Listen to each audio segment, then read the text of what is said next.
Welcome to Insights in Sound, where we talk to the people behind the scenes, behind the technology, and behind the music. People you may not know, but you should.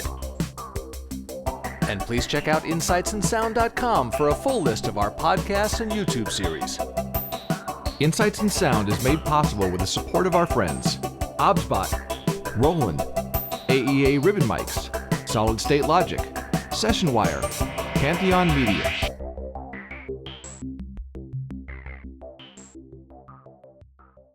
I'm here with the illustrious Dave Shadoan, the founder of Sound Image. Yeah.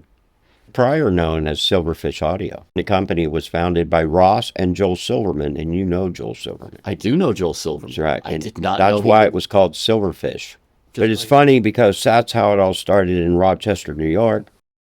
Some of the original guys were actually the guy who went on to make Whirlwind, Michael, and also the Billy and David who went on to make Ashley Audio. Joel didn't want to tour. I didn't know Joel had anything to do with this. He was Bonnie Raitt's first sound man ever, 1971. Really? Yeah.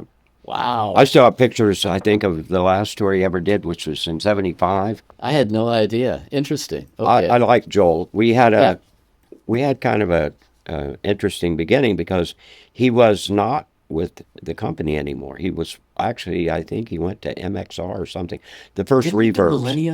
Millennium Media? He did, well, but before that he was a Lexicon from inception until Harmon said, you guys have to come to Utah. And he said, I'm not going to Utah. And then he went to Millennium, which he's still doing something. Kind of, sort of, yeah. Yeah. If he's working at all. Background stuff.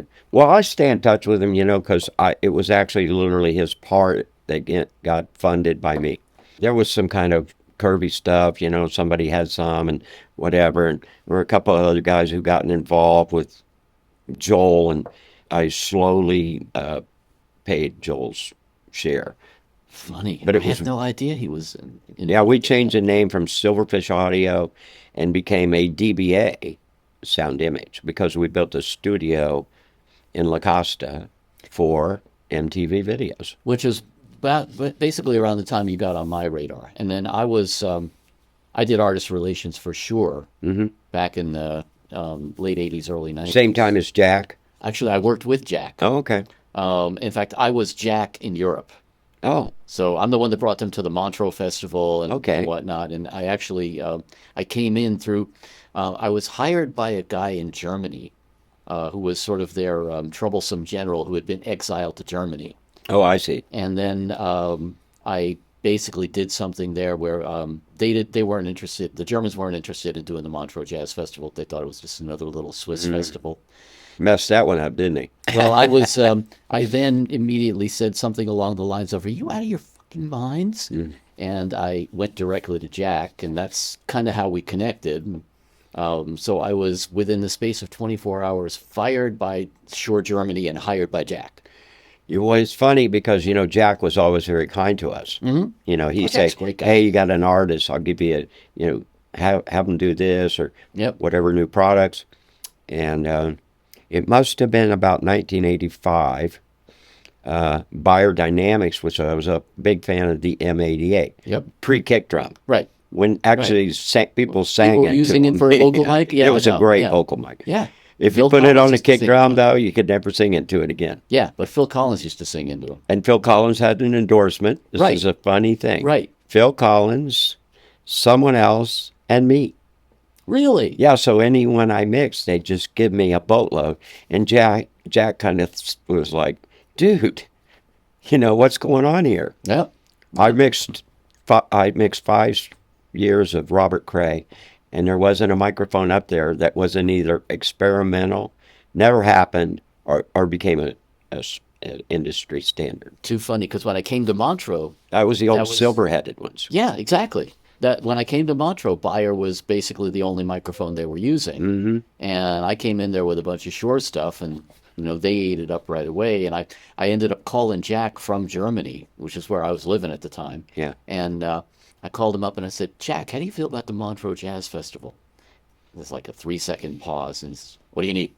You know, Yeah. and the next thing I know, I've got like 9 crates of microphones shipped Yeah. to me the next couple of days, you know. Yeah, well, Helen and John Meyer did a great job of hanging on to that, Absolutely. and they are godlike. I mean, we used to spend every summer. I used to spend there with remember Mark Johnson, who used to do their PR, Yeah. and Greg McVeigh.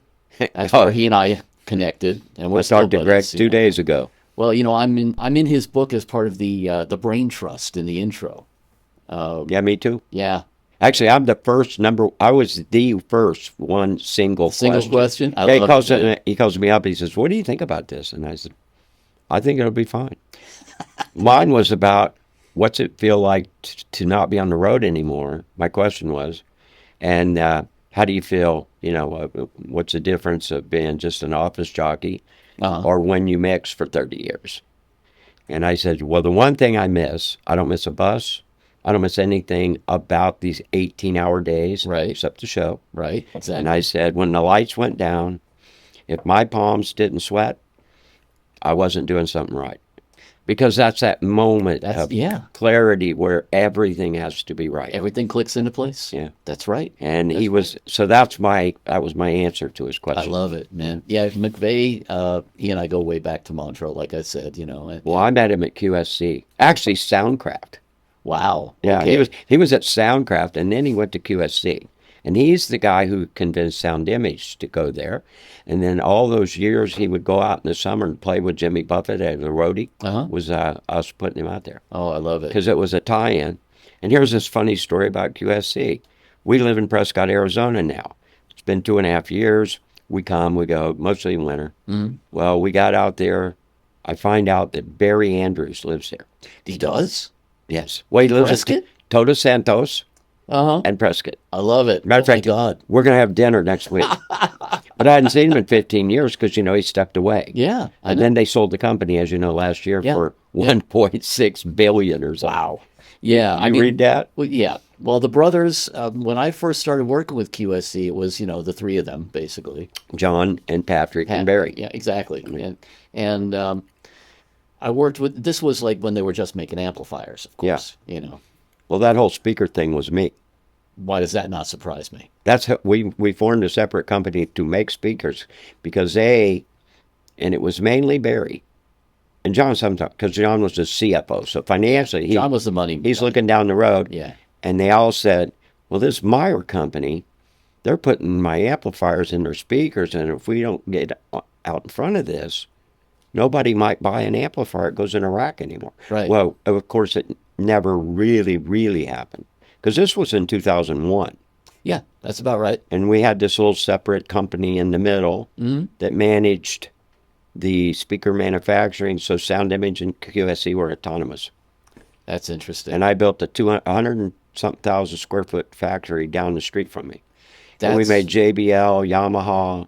Everything we did was OEM though. That explains a lot. I mean, this is one of the reasons that I definitely wanted to interview you because you've had your finger in all these little things here that, you know. Well, it's creative. Yeah. That stuff is creative. And before that, I worked on the PM3000, 4000, 4000M, PM1D. I was actually... You did the PM1D? Yeah, I went to work there once a month. Oh, my God. They would come back. Well, I can tell you, it was Stan Miller was one of them. Trip Califf was also part of the... Yeah. And we weren't, you know, building the interior. We were trying to figure out how to make the exterior interface. Yeah. Because no one had pushed buttons to get around on the console yet, except for that French board called a Novason. And that was the whole challenge for everybody was like, how are we going to get people to actually adopt this technology when they're all analog based? And when everybody wants faders in front of them. Oh, yeah. Yeah. And if you look at a PM1D, you'll see analog guy technology because it has an input section over here with every knob and one over there. So you can go over here and say, hey, and it's up here. And now you operate it as if it's in the strip. It's workflow. Yeah. And now exactly.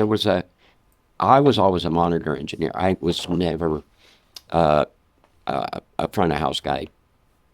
Okay, so that explains a lot. By choice. That explains why you had to have the urgency factor. Yeah, well, by choice, you know, I always felt that the relationship with the artist was better served by the owner of the company if I was with him.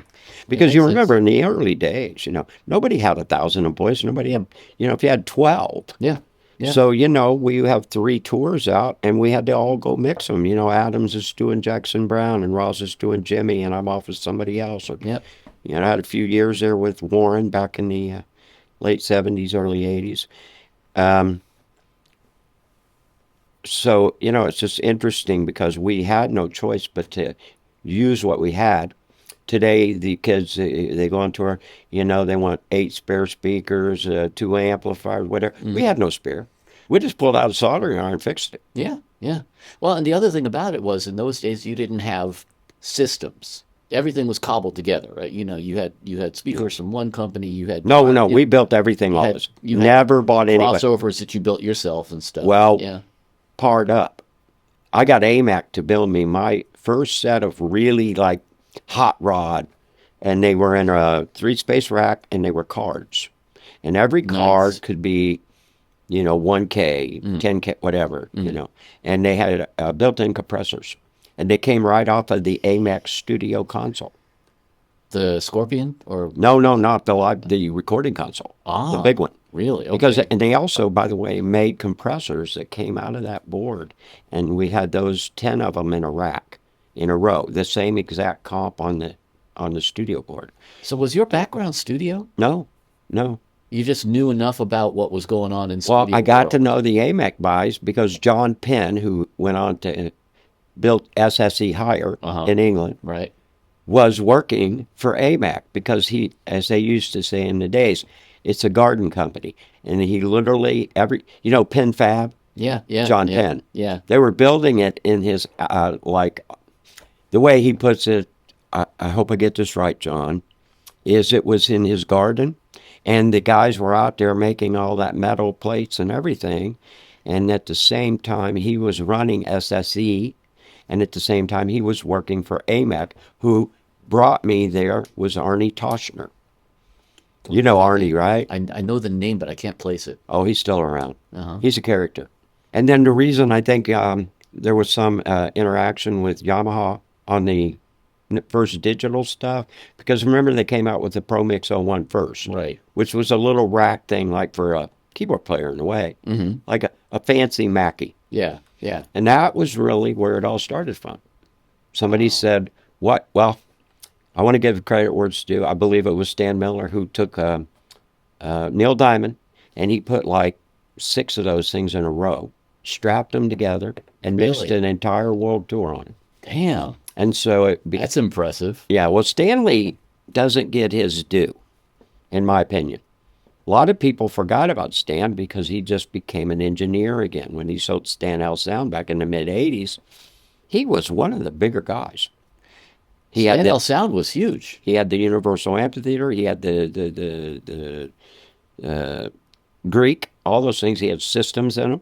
I bought what were those big Yamaha amps? I bought Black one of those. face. Yeah, I Yeah. bought one of those from an auction at SIR back in the 80s. Yeah. that Was had it Stanley's? NL Sound sticker on the Yeah, back. he loved anything Yamaha. Yeah. Matter of fact, there were 2 things, because, I did Neil after, he sold off. And then Neil came to Sound Image, probably, I'm going to say 15, 20 years ago. And then, of course, in 17, he got Parkinson's. That was it. Yeah. The stuff was on the boats going to Australia, literally, the whole show, because he took a show everywhere. And so Really? he had, Wow. oh, yeah, I mean, they used to No have renting back lines for him, huh? nothing. The stage, everything went. Damn. Light, sound, everything went. And, That's expensive. yeah, well, he was a very popular man. Sure. So Sure. And he it could worked sell out. out anywhere. Yeah. And Stanley was just with Stan Miller mixed every show he ever 50 years. Stanley's That's that. job security right there, man. Yeah. Wow. And I've always, when I first met Stanley, being a Midwestern boy, he was a bit I just didn't know him, how to take him. Mm-hmm. And once I got to know him, man, I love that guy. We talk sometimes. I just call him up to hear his voice. I'll say, how you doing? He goes, hey, kiddo. Doesn't that feel great? If he sees this, he'll laugh. It's funny, man. I was just talking to Bob Margoliff the other day. I called him up, and he answers the phone. He says, hey, young man, I thought to myself, hey, anybody calls me young man at this point in my life, Yeah, you're okay. Yeah, I'm happy with that. Exactly.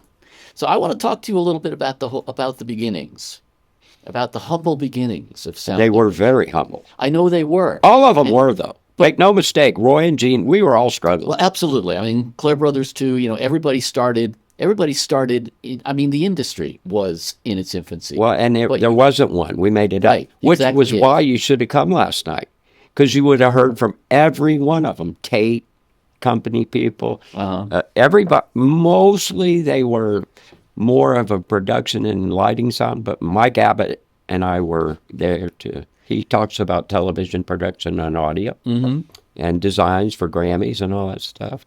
And, I'm there as the live guy. And you guys built the industry, man. And that's what they were talking about last night. And Jake Berry, one of the most prolific production managers ever. Legendary, yeah. And it was good to see. I'd seen Jake about 3 or 4 years.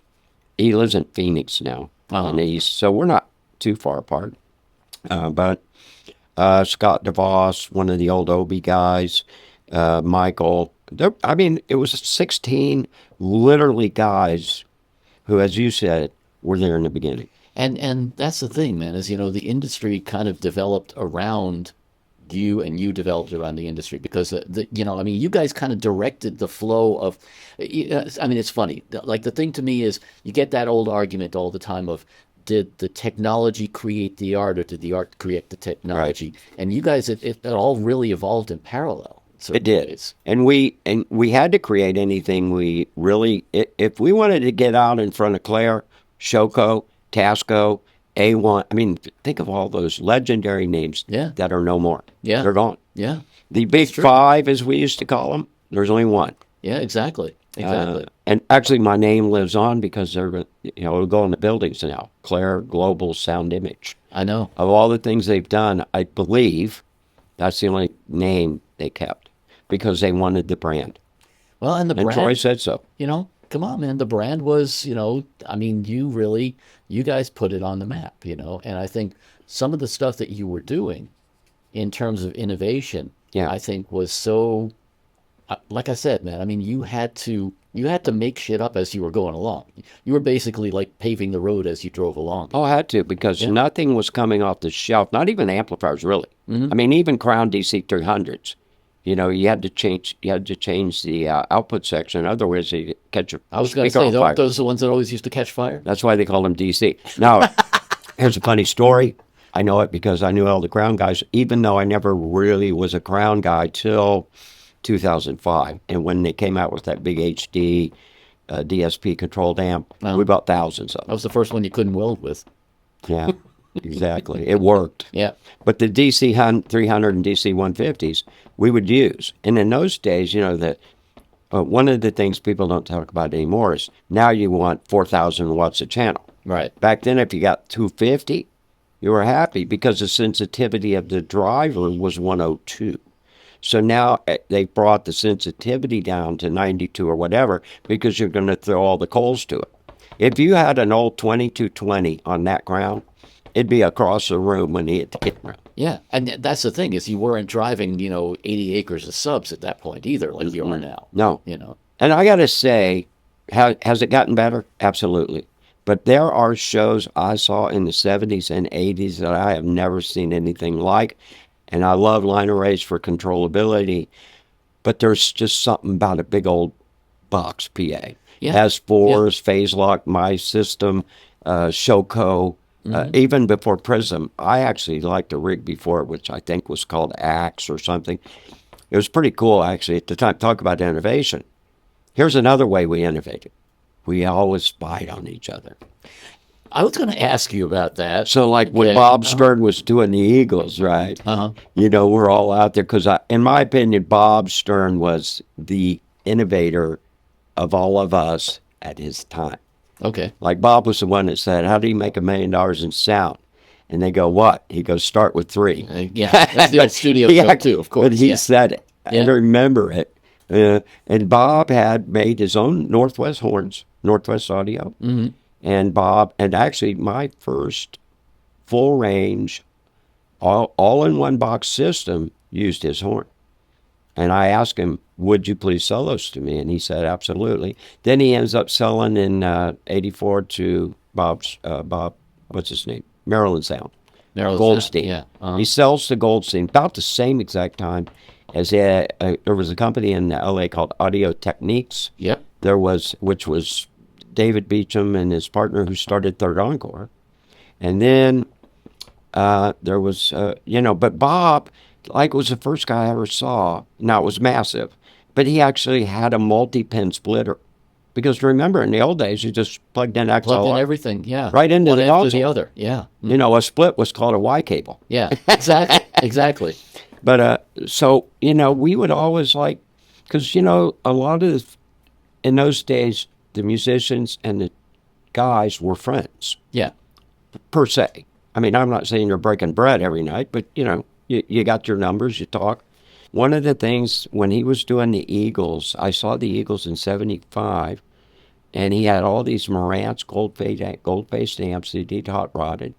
He had built his consoles, which later, by the way, the same guy ended up, Richard Irwin, who mixed the Eagles, ended up creating the ATI Paragon with Chris Strong. That makes sense. And they basically did it on Bob's watch. So the deal was, when they departed and called it ATI, okay, because it was a really, MSI was the money behind it in the beginning. Those two guys were building it. Mm-hmm. And I think the reason Richard was involved is that because he was the Eagles front of house guy, and when Bob Stern sold Northwest to Bob Goldstein, he was just kind of like, okay, I'll work over here. We've been dear friends all of our life. Uh-huh. Yeah. And I would say, Bob has passed away, but man, he came out of I believe it's all military background. So that was the beginning of multi-pins. It's funny because most of these guys, they were either military background or they were phone company background. Mm-hmm. Mm-hmm. Most of them, I mean, Bell Labs guys and stuff. And that's one of the things that I always loved about it is that, you guys did always pour more back into R&D. You created we never stuff, stopped. Yeah, I mean, because that's really what built this industry, man. I used you to talk say about to line arrays. I used to talk to my partner, and I go, geez, man, can we tour 1 year without making a new this or a new that or whatever? Maybe we could actually make some money if we'd stop throwing it back in. No, what's the point of we that? didn't. No, and you're young, and you're... And that's just it, man. You're young, you're full of piss and vinegar, and all you want to do is just do new things and be the first on your block to try to make it better. Yeah. And one of the reasons, I believe, is most of the guys in that day, Gene Clare mixed Yes and Moody Blues and all this stuff, and both my partner and myself and our closest employees, Mike Adams, people like that, we always worked. Yeah. That's the thing. You guys were always out on the road, and that's how you always knew what was really needed. Yeah, and it's also you're it's also how we figured out how to not make the same mistake twice. Well, you got to make mistakes. We had a lot of those. Yeah, yeah. And I thank God for Jimmy Buffett, because Jimmy was always our test ground, because we really were friends. Ross and him were very close. I was close. Mike was close, all of us. But the one great thing about Jimmy is, and it's going to sound funny, but it's true. We always used to say, like Mikey likes it, the old commercial. Uh-huh. Jimmy won't care. He won't fire us. So if it catches on fire, we did the first fiber optic all transmission system in the world in 1995, I think. Uh-huh. And we were like, so what are we going to do with this stuff? Because it's been like a year, and we're not using any copper. It's all fiber to the amps, to the processors. Right. Nobody'd ever done that. And so we're like, what happens if it doesn't work? And I swear to God, it was either Ross or Mike that said, well, just put it out on Jimmy. He was kind of the test guy. Yeah. Because you have to test it. He knew. He wasn't oblivious. Right. I mean, it wasn't like we were cheating around. But at the same time, we had latitude there. See, if I do that with some new pop artist or someone else, well, if the PA shuts off for 15 minutes in the middle of the show, you're fired. Uh-huh. With Jimmy, he'd just go, hey, let's make margaritas.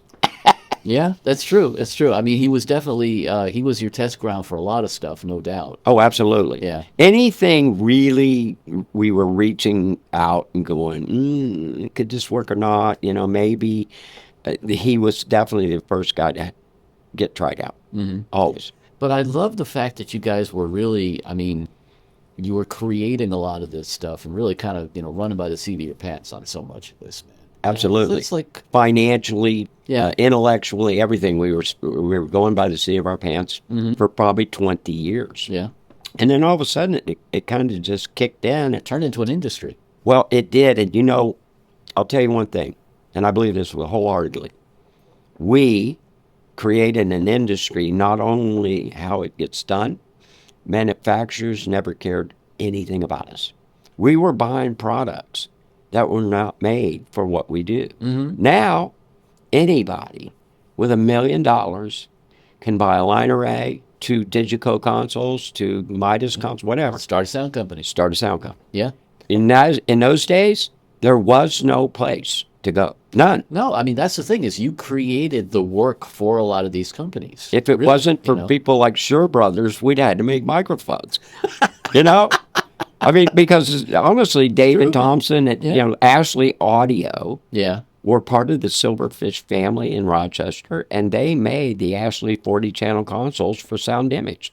We had 3 pair that were built in the back of the shop in Rochester by David and Billy Thompson, and they were already calling themselves Ashley. But at the time, they were making parametric, 4-band parametric stereo EQs. That's what they were known for. Oh, yeah. Yeah. And they were good. Actually, As a matter of fact, these were great. that's how I learned to mix monitors. When these things came along, I was like, what is that?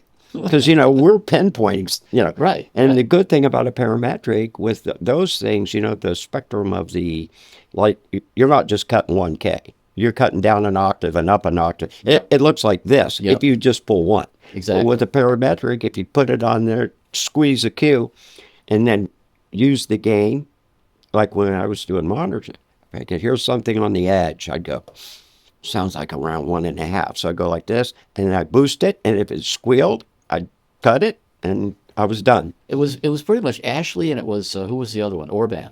Well, and George Massenberg. Okay. Massenberg. But, yeah. that's the big argument, right? George still swears he made the first parametric EQ, which is fine. He can swear all he wants. I never saw a Massenberg EQ myself because it would have probably been a little out of my budget at the time. Mm-hmm. But I saw the Ashley parametric EQs before anybody. Well, Ashley's stuff was ubiquitous, especially in the early days. And they made some good amplifiers, by the way. Yes. MOSFET 500. I still remember that. I wish I had one. Well, they're still around. Well, I know. I got talked some stuff about in the warehouse. Well, when Ross died, Ross used to have a band called Joshua, and his band was recorded, and that's how these guys all met. When '69, they met, and Billy had did a 2-track or a 4-track, I can't remember, of the band live in 1968 or 9. And when Ross died, my phone rang one day, and they said, "Hey, it's Billy Thompson." I hadn't talked to him in years. Matter of fact, the last time I had talked to him before that was I had one of the 40s left. And when they built their new automated factory, the new plant, everything, he wanted one of those consoles in the lobby, so I gave it back to him. I just said, "Here, take it." Wow. And it was funny because it'd been in the corner for 15 years. I pulled it out, I flipped it up, I put the power supply on it, it fired Still right. worked, right? Oh, yeah. Of course. Of course it did. Of course. No, I didn't pass Built audio. like a I didn't put tank. any audio in it. But, those guys were, but they were, again, they were music guys. Yes. They weren't none of us, I don't think any of us really knew what we were building. See that, and that The was end thing- result. Yeah, and that was the thing that I really wanted to stress here was the fact that every single one of you guys, you were kind of like figuring it out by how does it sound. It's not like you were, like Oh, yeah. drawing schematics and figuring stuff out that way. It was like, just kind One of of my spit and favorite tip. lines was the engineer. I won't say his name because he's still around.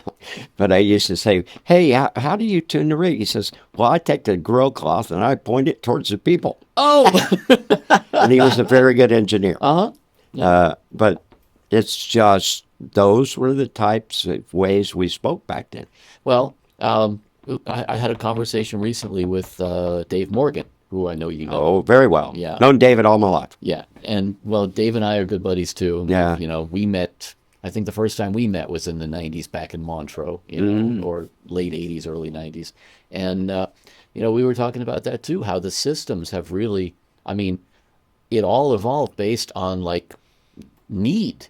Well, when you go back and you look at some of the first one-box systems, especially S4s, if you look at an S4, and I know they didn't know it because I know, because Gene and I were good talk buddies.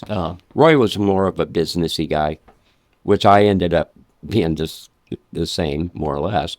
But I would talk to him, and then originally, remember, when they flew them originally, they had these metal enforced handles, one on each side of the box, so it could go on any way. And they made these big straps that came down off these big bumpers. And what they did, they dropped the box down on the other box, and put them in, and Lock them in that way. Yeah. they were held by gravity. That's all. It was a big metal thing that went in the handle like this on a like 4-inch strap, like a load strap. And that was the first way they hung them. Then they took the S4 and they put these things called nunchucks in them, so the corners were cut off, and they had chain and metal, and you could move them around. And right about that time, I think everybody discovered there was no line array. Right. Yet. Of course.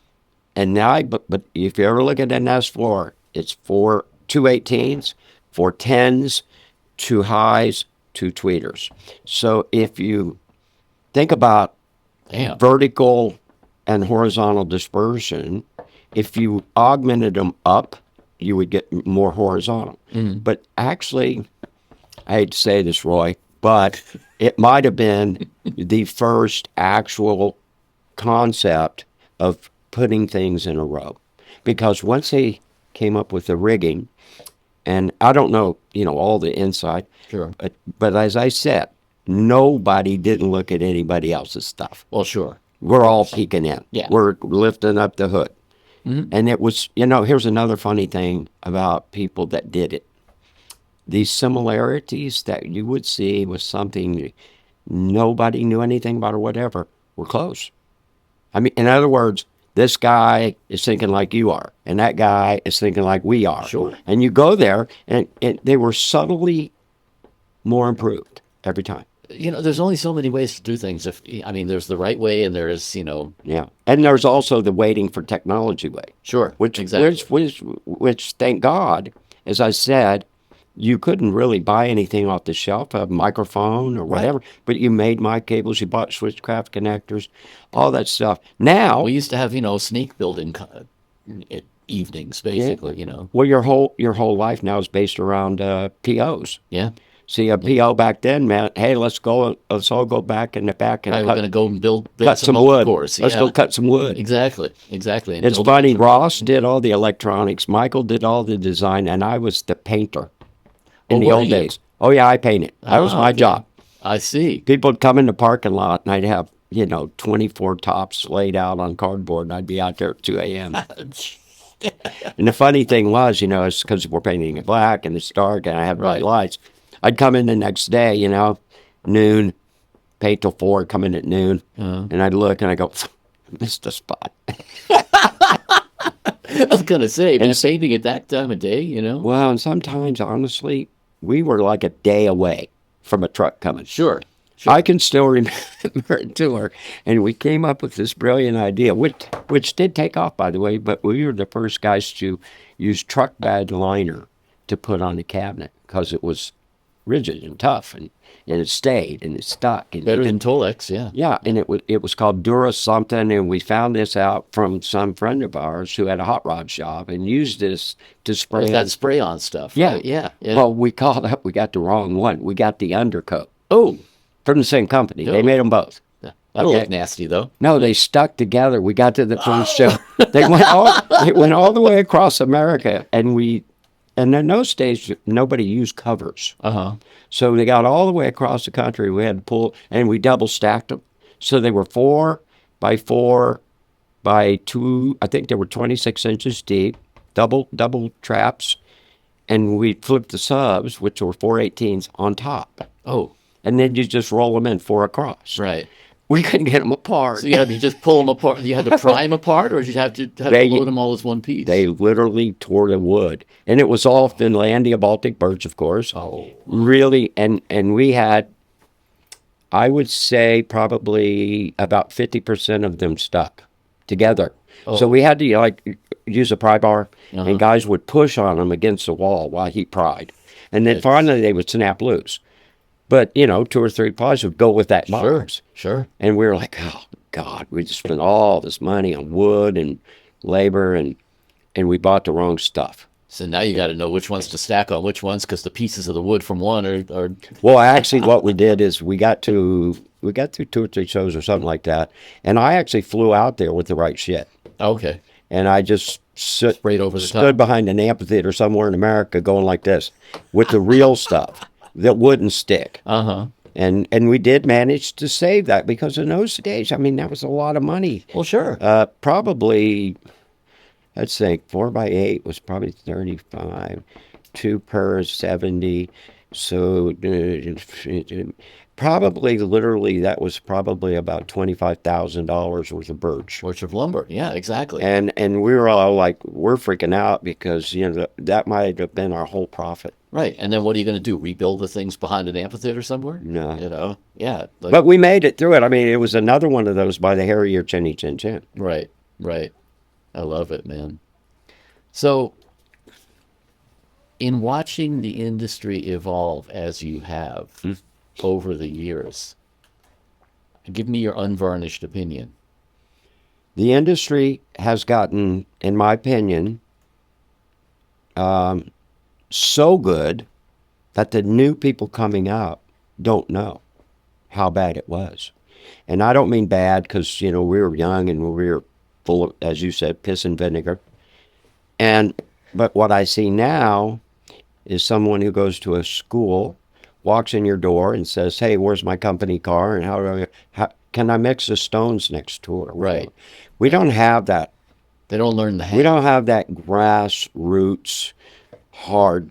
My favorite employees as we grew came from nightclubs, because they had to make it work every night, because that owner ain't giving you a nickel. Mm-hmm. So if the mic cable, you know how to solder. Yeah, So yeah. by the time I would get these guys out of these mid-level nightclubs that had, maybe 2 national acts a month, and the rest were local bands, but they learned, oh shit, that speaker's not working. I have 2 amplifiers, and then they, as we used to call it, MacGyver it, Yep. which means get Yep. through the night. Yep. And there was a lot of nights in the 70s, 80s, all through the 80s, where it was, hey, let's just get this through. Yeah. Because, Bubblegum and and power was a huge issue in those days, Sure. having voltage between neutral and ground, and every place you went, every day, you had to go lift another ground switch, and somebody go, hey, stage and house is quiet. And you go, okay, now what'd you do? I go, I don't know. I don't know, just don't touch it. I just kept pulling ground wires. whatever it is, don't go near it. You turn on the monitors one day and they were like, "Grrr." Yeah. And the next day, same stuff, nothing changed. House goes, "Grrr." Yeah. Yeah. And we always managed, well, one time with a very famous artist, and I had to put windscreens on all the vocal mics, because I had to pull the ground right out of the service. And you wanted So to make we sure that the ran- artist stayed alive at the end of the show. We ran an ungrounded system. Ooh, I said, don't yeah. touch your amp. Yep. And they're like, Yeah. well, what do you mean? I said, don't touch it. We can do this. And I put it back in the wall, and it was like, rah. Or you can just not touch it. just don't touch it. And we put windscreens on all the mics, because I was a monitor guy. So after I did all this, I was so proud of myself that I cleaned it up. I knew it was wrong, but I was like, okay, they're coming in it's for showtime, They're then. they were coming in for sound check like 5 minutes, Yeah. and I finally got it away. And so, anyways, I walk up to go check 1, 2, and put my lips in. Oh wait, Yep. and so I had to find, and we didn't always carry a windsock for every mic back then. Right. So I'm walking around finding windsocks. There was a stagehand guy that had actually won, and we actually got through that show. But I was very honest. I just said, look, you guys, it's either going to be horrible for the show, or we can just get through this. And sometimes that's what you had to do. Just had to get the show done. And the next day, figure out something else. Well, and to your point, I mean, that is something that happens with a lot of, people coming into the industry today, is that they didn't learn some of the basics. They haven't learned the hang. Just the whole idea of like, I can teach you how to run a compressor. I can teach you how to run a console. I can't teach you how to not be a dick. Yeah, well, there was always plenty of that going on. Well, yeah, exactly. But I mean, that's the thing is, you learned a lot of that stuff on the road. You learned how to get along with people. Well, here's a true story I told. I used to tell guys coming up, they say, I want to be like you and Ross, meaning monitor. We were always monitor engineers for our artists. And they go, well, we want to be like you. And I said, well, first thing you got to do is, do you know how to do this and make it not feedback? Once you learn that, that's only 10% of your job. Right. The other 90% is getting along with him. Yes. Or her. Yes. Or whatever. Exactly. And your surroundings, your people. Yeah. Guitar techs, everybody. Everybody. The whole, it's a whole infrastructure of people, and it's like, and that's the thing too, I did a panel at the NAMM show a few years ago with Scoville, and Chesney's monitor engineer, and Harmony, the bass player. Right. I called it "Do You Hear What I Hear?" because it was the whole concept. I saw that. I heard about that. Okay, but the whole concept to me was, here you got people who are in completely different places in the same show, and they have a completely different paradigm of what that show's about. It's like, and I think that's the thing is like, when you're sitting at Monitor Beach, you don't know. I mean, you do know, but you don't experience it the same way that somebody does in front of house. No. Or, Well, and actually, in all honesty, before in-ears, if somebody had stereo pair of wedges or two wedges of mono or whatever, I could cue them up exactly the same way. But I always reminded myself, I'm 40 feet away from that microphone. I have a completely different environment over here. Yeah. Because I'm not up there. Yeah. And so you have to find a way to translate, which was why I would always go up on stage during sound check, walk everybody's mixes and everything, say, hey, how we doing here? Right. We good? But even then, you couldn't do like what you can do now. You couldn't walk up there with an iPad. No. Oh, no. You still had to be guessing and then run back over here and do a tweak. Hell, I thought it was big time when I got an assistant, so I could go do stuff and go, hey, how's it sound? Cut 1K on this. Yeah. Yeah, exactly. That was the beginning of automation. Right, exactly. Yeah. My assistant will automate. Yeah. Yeah. But some of the stuff that comes up now, I think it's going to be one of the most difficult parts of our future is people. I would agree with you. It's going to be people. And it's not just like saying roadie guys or sound guys or whatever. I mean, just, people that want to do a studio recording. Sure. Whatever. Yeah. Because now everything is instantaneous. You look at Billie Eilish, right? We did her first tours when she came out. And, I mean, it was almost like New Kids on the Block, 30 years ago. I mean, it went out with 2 trucks, and by the 4th show, we had 9. They came to San Diego. We doubled the PA. I love it. Another truck. Yeah. And she just exploded, and every bit of that was done in her bedroom with her brother and her. Yep. What's his name? Phineas. Phineas. Yeah. And she's a very talented girl. Absolutely. And respect to Phineas, too. I mean, the fact that anybody can sit there and cut a vocal, a plausible vocal performance out of 120 takes, cutting it down to the syllable. I mean, that's talent too. Well, I believe he wrote some of that stuff with her. Sure. They wrote it or he wrote it or whatever. And it's 2 different schools of thought. It's that versus, doing it all in one take, that kind of thing. And I mean, it's not that one's more valid than the other, but you're right. It's changed the way we do stuff now. Yeah. It has. And it's going to get harder and harder if we can keep condensing it down to that. When a guy wants, and I'm not picking on this stuff, but I'm going to say, when you want to make a real recording. Right. who's going to sit here? Who's going to do this? Yeah. I mean, Yeah. whatever. Yeah. The herd's getting thin. Well, I think, anyways. Well, I think, also it is more of a challenge now because you've got artists who are playing to tracks or are playing even worse, playing to part of tracks and then part live and Yeah. locking that stuff up. That's a whole nother nightmare. Well, that's a Robert Scovel question right there. It is. It is. right. He and I have talked about that. He is a very smart guy.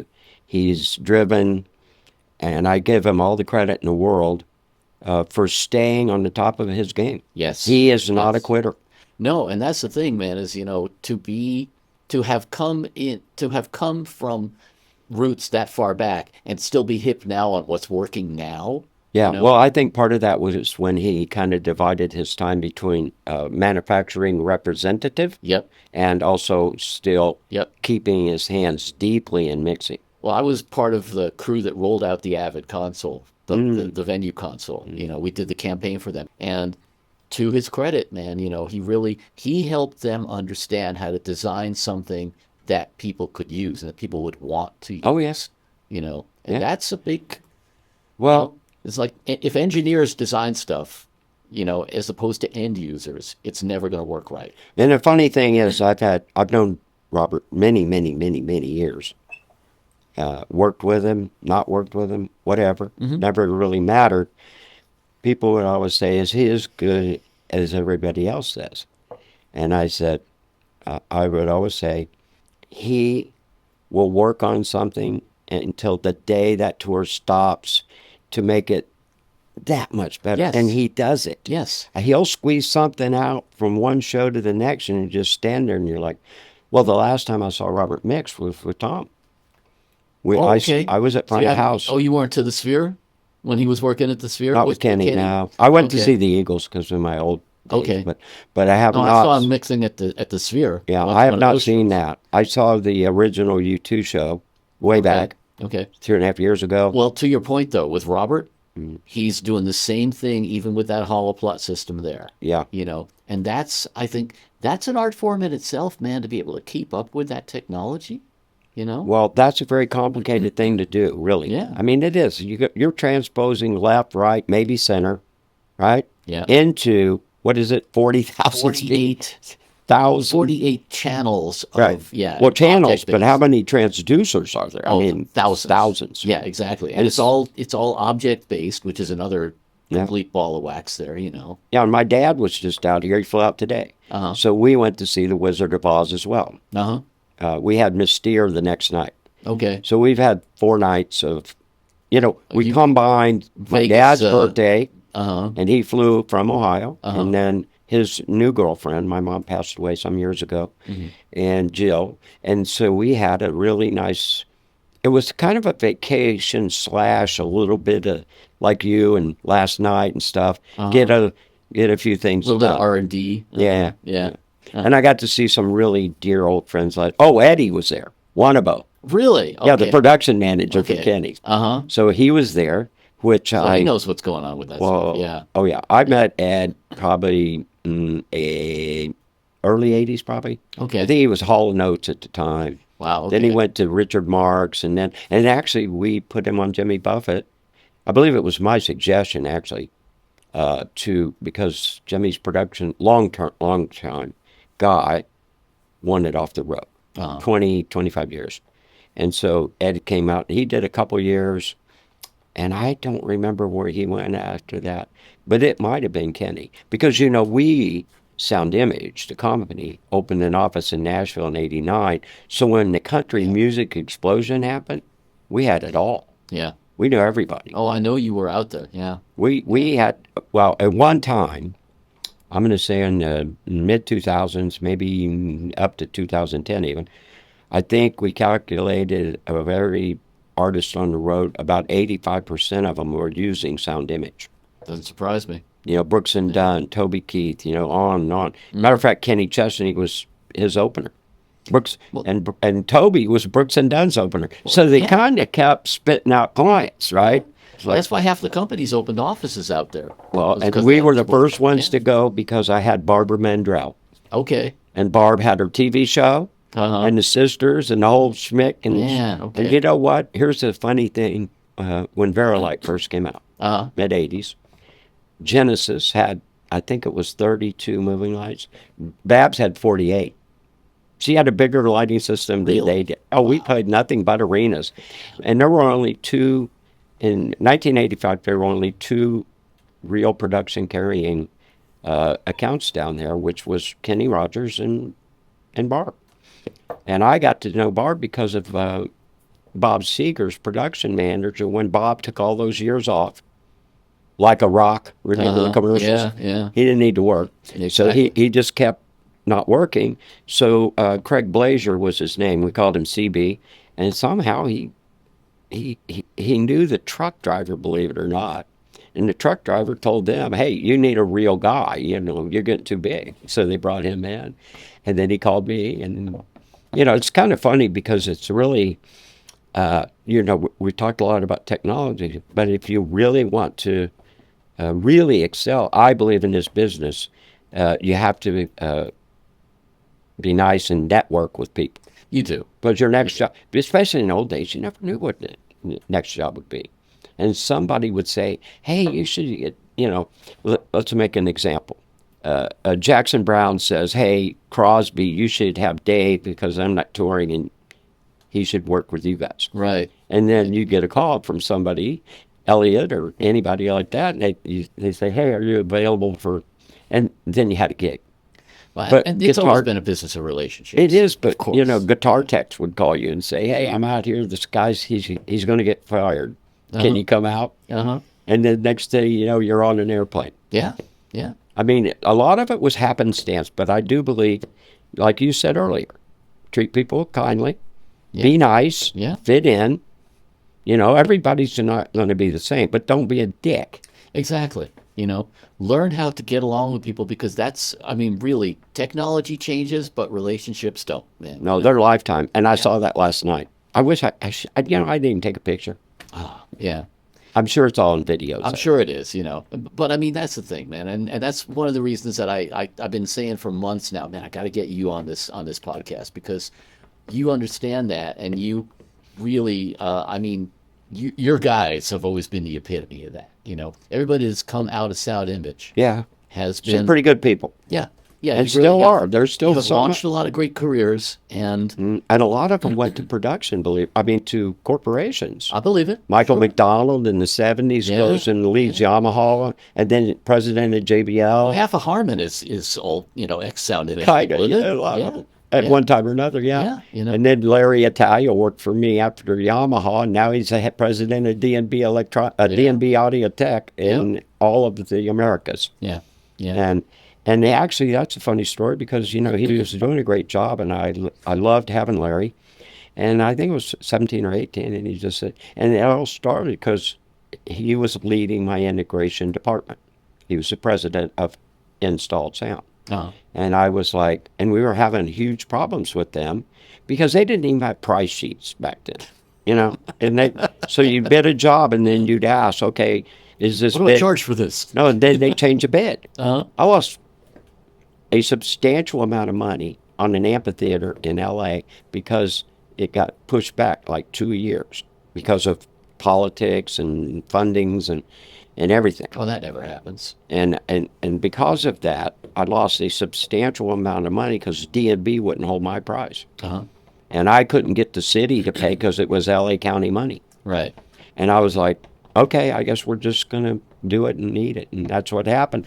But that led to the structure of, because the Germans were coming to our conference room, having meetings with Larry. First one was me and Larry. By about the third or fourth meeting, he comes in, he goes, hey, boss, you know, can I talk to you about something? So he lays it out, because now they want him. They want him to do it. And of course, he had told him, apparently, the previous time, no, I'm committed here. So when he asked me about it, you know, as I've said, never hold anybody back, you know, because if you do, they're going to get more unhappy. And he's went on to lead that company now for 9 years.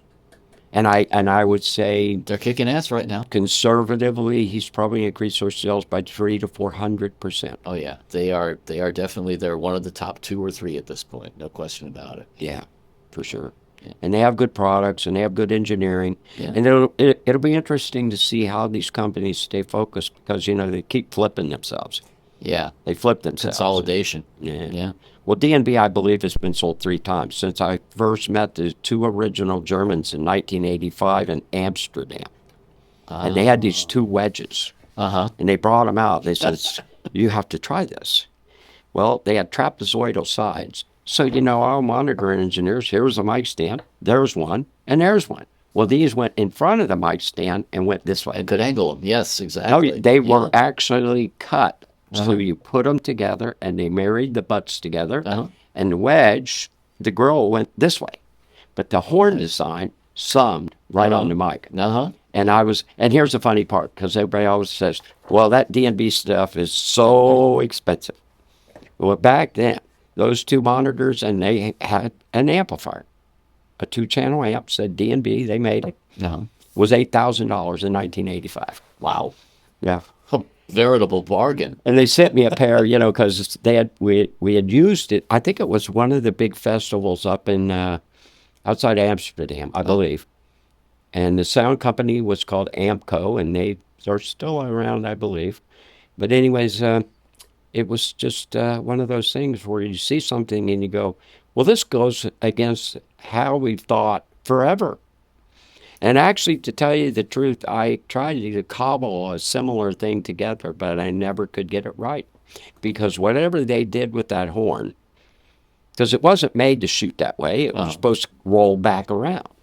And whatever they were doing was magic. And they sent me a pair of them to show Americans, right?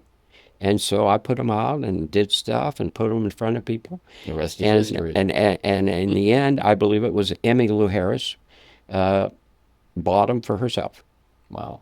And but that was my first experience with D&B. Didn't hear much again for 20 years. I mean, they were not, they weren't L-acoustics. They weren't JBL. No, and they really went from like relative obscurity to, leapfrogging to the top pretty quickly. Oh, yeah. Yeah. Yeah, probably within 10 years. Yeah. From soup to nuts. Yeah. And they're a world leader. Oh, yeah. I mean, right now, I would say they're probably might be ahead of L-acoustics, especially in installed. I would say that either way, they are the top 2 right now. Oh, absolutely. Leading the pack. Well, JBL's numbers are probably bigger, but their presence is in large. But JBL's numbers are bigger because they're also in different markets. Yeah. So absolutely. Completely different. Yeah, they got consumer. They have all these apples to things. oranges, yeah. But, well, my company designed, and we were the people that built the Vertec 4889. Oh, you guys in JBL, I mean, that's a history that, Yeah. I mean. Well, a bunch of them, as I said, though, but it wasn't like we were trying to grab each other or anything. We needed each other to make stuff better. Yeah, it was all synergy. Yeah. It was all Jerry relationships. Jerry Hogerson, way back in the 80s, was my district manager for JBL. Oh, I love it. And he had a really good relationship with Stan Miller at Stanhouse Sound. So this has been 78, 80, somewhere in there. Mm-hmm. And he would not open me as a dealer. We still laugh about it, so I can say this publicly. And so, Jerry just wouldn't give us a dealership. So there was a company in Philadelphia called Short Sound Systems, and they were a JBL distributor. So I could buy from David, his name was David Short, I could buy from David, 2415s, 2418s, 2441 drivers, all this stuff at dealer cost. So finally, Hogerson realizes we've outplayed him. Right? Well done. And he comes in one day and he goes, all right. You hear, sign. And then, but it was probably 2 or 3 years before he would do it. Well, And he was fiercely loyal to Stanley. And at the time, I don't blame him. Well, but again, this points to the way that you guys did business. You did what was necessary to get shit done. And I applaud you for that, man. Oh, we borrowed money from weed dealers. Sure. Wait a minute. You mean drugs funded our industry? Yeah. Well, no. Say it ain't so, man. Well, when we built the studio, and we were running out of money, we were buying the best of the best. We had two 32-track digital MCI machines for recording. We had a board up in the thing. The studio was 10,000 square foot with a hard site, train trails, everything. Curtains. The first digital patched lighting system, I believe. Ooh. It was a pin matrix thing in a room, but you didn't have to move that light to make it to make that one come on. You just go boom. Oh, nice. Oh. And we were $3.5 million into that project, and it was actually hurting our touring division because we had no money. We had new clients coming in, and we're like, can't do it. Sorry, we have no money. Yikes. Yeah. And just by the sheer way things work, luck would have it, one of our neighbors in that industrial park wanted it to make how-to videos. VCR tapes. Remember, you'd buy like something and it'd have a tape in it. Sure, yeah. And he wanted to do that, and so his name was, I called him Mr. Hunter. I don't really know his first name, but he invented the pop-up sprinklers and the pool sweeper thing, Polaris pool sweep. Damn, okay. And he was our neighbor. He's doing okay. Oh, yeah. And he was very eccentric. You think? Well, he kind of looked like Doc on Back to the Future. Oh, I love it. Okay. So and one day he just walked in, and he used to call Ross and I the boys. Hey, how's the boys? Because in the summer, he would put his Porsche and his Citroen Maserati in our warehouse because we had no equipment. So he'd just come over and he'd say, hey, is it time? Can I put my cars in there? Yes, sure. And one day he walked in 1986 or 7, I believe, and basically said, hey, how's it going? How you guys doing? I said, we're dying. It almost killed us. Because all the money's going over here. We're not really making money here. Yeah. So everything we made on the road, which we used to reinvest, we're sending over here. Mm-hmm. So when he said, I really could use a place like this, and I went, done. Right? Done. And so within 6 months, we were out of there building a new purpose production facility about 4 or 5 miles away. Nice. And it worked out fine. Yeah. As I have a rule, do what you know. So we got off our path. Path had been going along fine for almost 15 years at that point. And somehow we got sucked into this idea, and we did. In the beginning, it was great, but then Michael Jackson did this little thing called Thriller, and it changed the performance base into a movie. Sure, exactly. And you had to invest 3 times the money just to do the same show, and we couldn't get directors to come south. They worked till 4 a.m. at Sony or MGM Grand or MGM Studio or whatever. Right, but they wouldn't drive that 100 miles because they couldn't go home. They didn't matter when they went home. Right. They just wanted the directors. Yeah. So really, it was a bad timing, and also just stay in your lane is all I can say. Stay in your lane. Do what you're good at. Yeah. Yeah. Makes sense. And once that happened, and we learned that very, very valuable lesson, we never departed. I never had a light.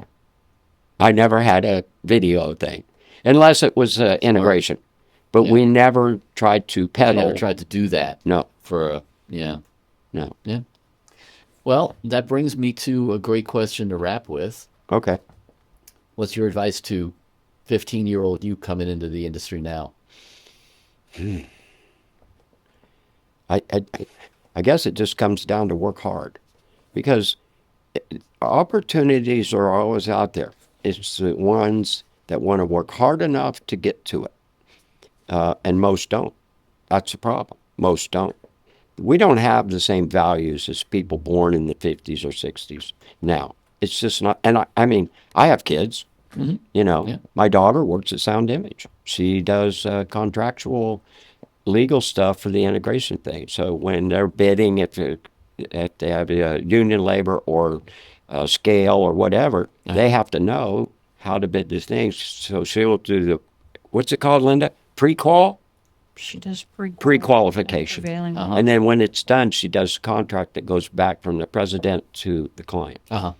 And she's worked hard, and was she trained to do any of that? No.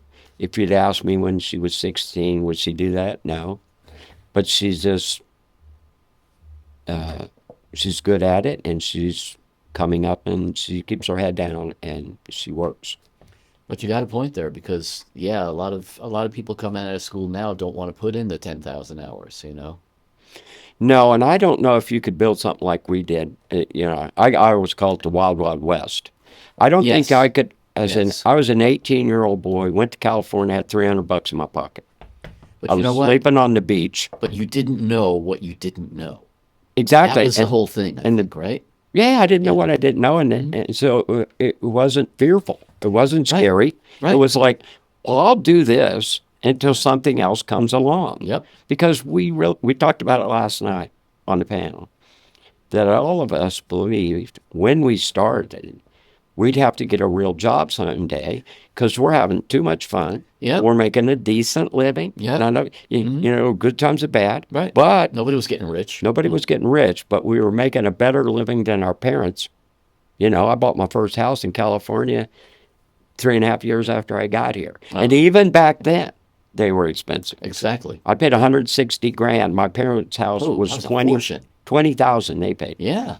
Yeah. But Back then, man, that was a lot of money for a house. I don't know if it's well, I shouldn't say anything's possible if you work hard enough. So could somebody start off with 2 speakers on a stick and come up with a band and maybe make something like what we have now? It's possible, but it would be damn tough.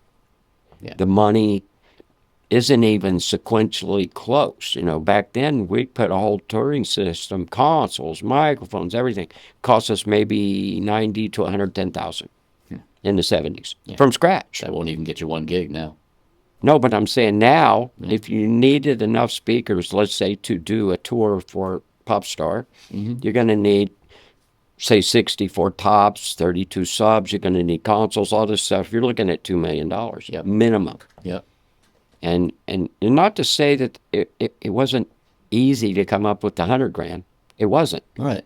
But that's not sequentially following the 40 years, right? Yeah. Yeah.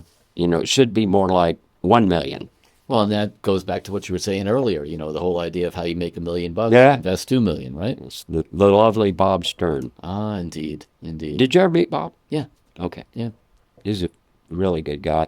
And he was always giving. That's one of the things I liked about him. He wasn't trying to put a sheet over something so you couldn't see it. You know, the people who founded this industry, you know, I mean, I think I will quote my buddy John McBride when I say we need a bigger Mount Rushmore. Yeah. You know? Yeah. Because there were a lot of really, really great people who started this industry who really, truly were just giving people, man, just really love what they And he's a good one at it. I mean, he's very passionate. Oh. You know, his Blackbird stuff and everything he does now, Oh, yeah. just an Yeah. amazing. Absolutely. Absolutely. And I met John in happenstance on an airplane. He was connecting in Dallas. I was connecting in Dallas to go to my office in Nashville. He was going to Nashville to find an office for MD Systems I love it. with Garth. Uh-huh. And we met on the airplane. Yeah, Been that's friends ever since. he's a hell of a guy. He is. Really admire the guy. What Yeah. he's built, you know. And I think when you look at people who have built these things, like everyone we're talking about in this discussion, they were driven. Yeah. They were passionate about this business. And again, they didn't know what they didn't know. So it was fearless, you know. It was just like just jump in. Yeah. Because what else are you going to do, you know? What was the deal? John and Martina were on tour with Garth, and he was a production manager, and I believe she was the swag girl, right? Yeah. Is that the story? That's the story. Yeah, and then she became singer. Yep. And then they were married. Mhm. I met John, well, when Martina and John moved into their house, probably 25, 30 years ago, right up by the president of RCA Records, actually, Joe, what's his name? The old, I can't think of his name right now. Anyways, I went up there to see him and everything, and it was lovely because it's a beautiful home, right? And when I walked in, I was like, damn, John, Garth's been good to you. But not just Garth, you know what I mean? But Yeah. It was a beautiful house, and Joe Galante. Oh, sure, Yeah. sure. Uh-huh. And but it was, I've never felt adversarial with my competitors. I don't know one that I would say was really a bad person. No. And you guys have all maintained really good, friendly relationships. Yeah. Every single one of you. And, again, we'll go back to the same thing, man. It's about relationships, and that's, to me, that's the foundation of this industry. I It's believe, relationships. yeah, it has to be. Because, like, I walk in here, I've never seen this place in my life, but obviously it's functioning. Yeah. I mean, it's beautiful. It's a beautiful place. Yeah. It definitely is. And thank you to the Hideout Studios for Yeah, thank you, Hideout. hosting us. Yes. And on that note, Dave Shadoan, thank you for being my guest. Thank you, Daniel. Been a pleasure. It's been my pleasure. Say hi to all my friends. You can say hi to him there. Are you coming to NAMP? I am, of course. In I'll be fact, there. I'm doing panels there. I'll Doing be a there. panel with Scoville. Hey, I'm Daniel Keller. Don't forget to hit the subscribe button and join us each week for Insights in Sound.